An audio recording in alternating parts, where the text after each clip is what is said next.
What is up, everybody? Welcome back to Simply Indie, a show where I, Roger Pokorny, also known as @RogerFormer on the internet, break down a video game that just so happens to be independently developed. And today, I want to review the early access version of The Culling.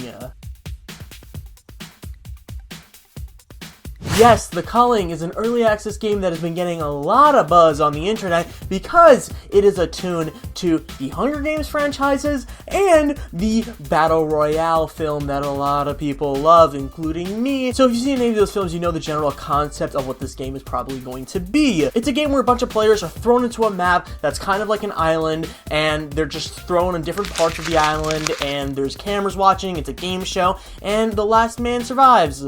Yay! The concept itself is perfect and ripe for a video game. I'm surprised this hasn't happened to this degree before. There are games like H1Z1 and DayZ that really focus on the battle royale aspect of finding things and permadeath and all these great things. This game kind of focuses on the simplicity of having one 25-minute match, and you are just thrown in the middle of a random thing. Every single person is pretty much equal, and you just gotta scavenge and find things and kill each other. I, for one, am very impressed. For an early access game, as early on as this game is, it is super addicting, and not only that, it's just super good. The game put its hooks into me really early. I think that's a compliment to the amazing gameplay of it. The crafting system and the inventory system is something that is so pivotal to a game like this because you are crafting so much, you are finding different things, so if that's really crap, then the game's kind of crap. This game's actually really good with that because it's super simple. These mechanics have depth to it, don't get me wrong. You're not going to be like, well,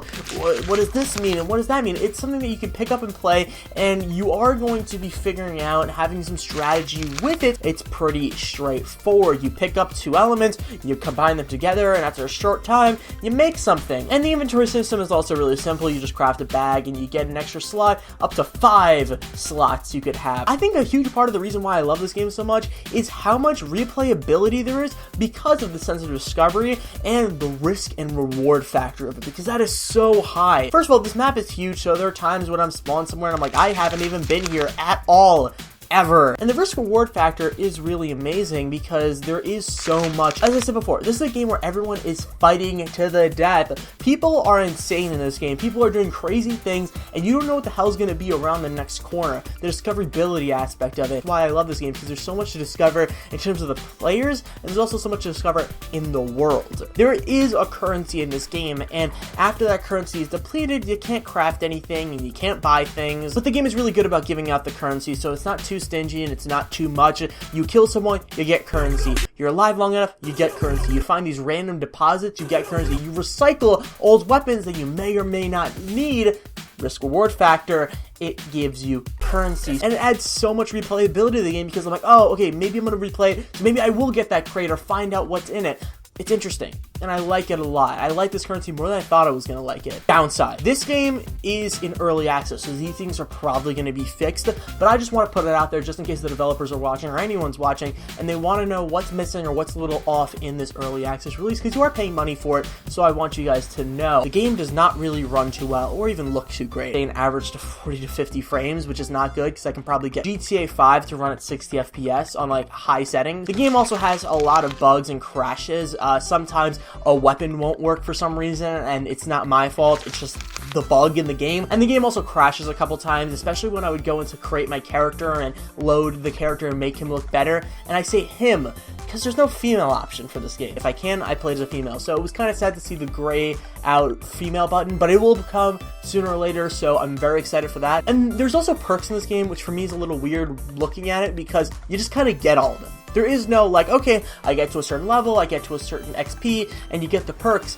You just kind of have all of them at your advantage. I thought maybe I would be able to upgrade them or do something cool with them, but you just have them. So I don't know what the deal with that is, but nonetheless, it's cool because some people have different different playing styles, so maybe you want to do that. I think this game is really cool because it has a lot there. There is some depth to it, especially the combat. The hand-to-hand combat is fantastic in this game. Counters, it has blocks and shoves, and you wouldn't think that that would mean much, but I've had people beat the crap out of me with their bare fists, and I have a spear or I have a gun. I can be as good as them if I just knew the mechanics more on a deeper level. I just don't want to end this review without saying that there is another mode. There's team mode.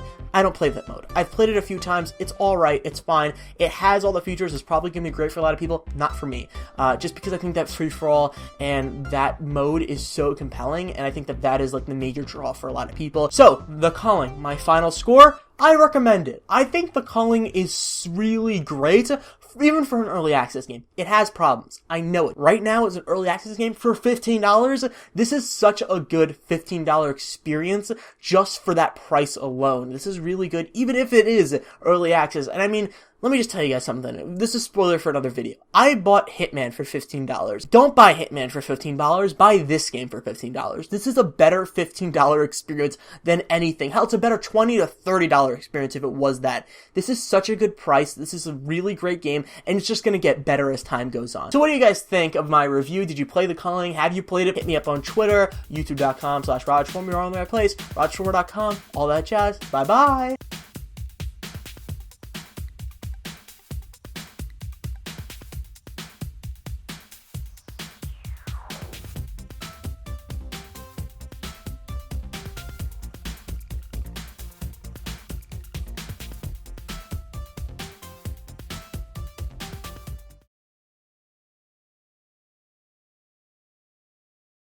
Oh my god, what the heck am I doing?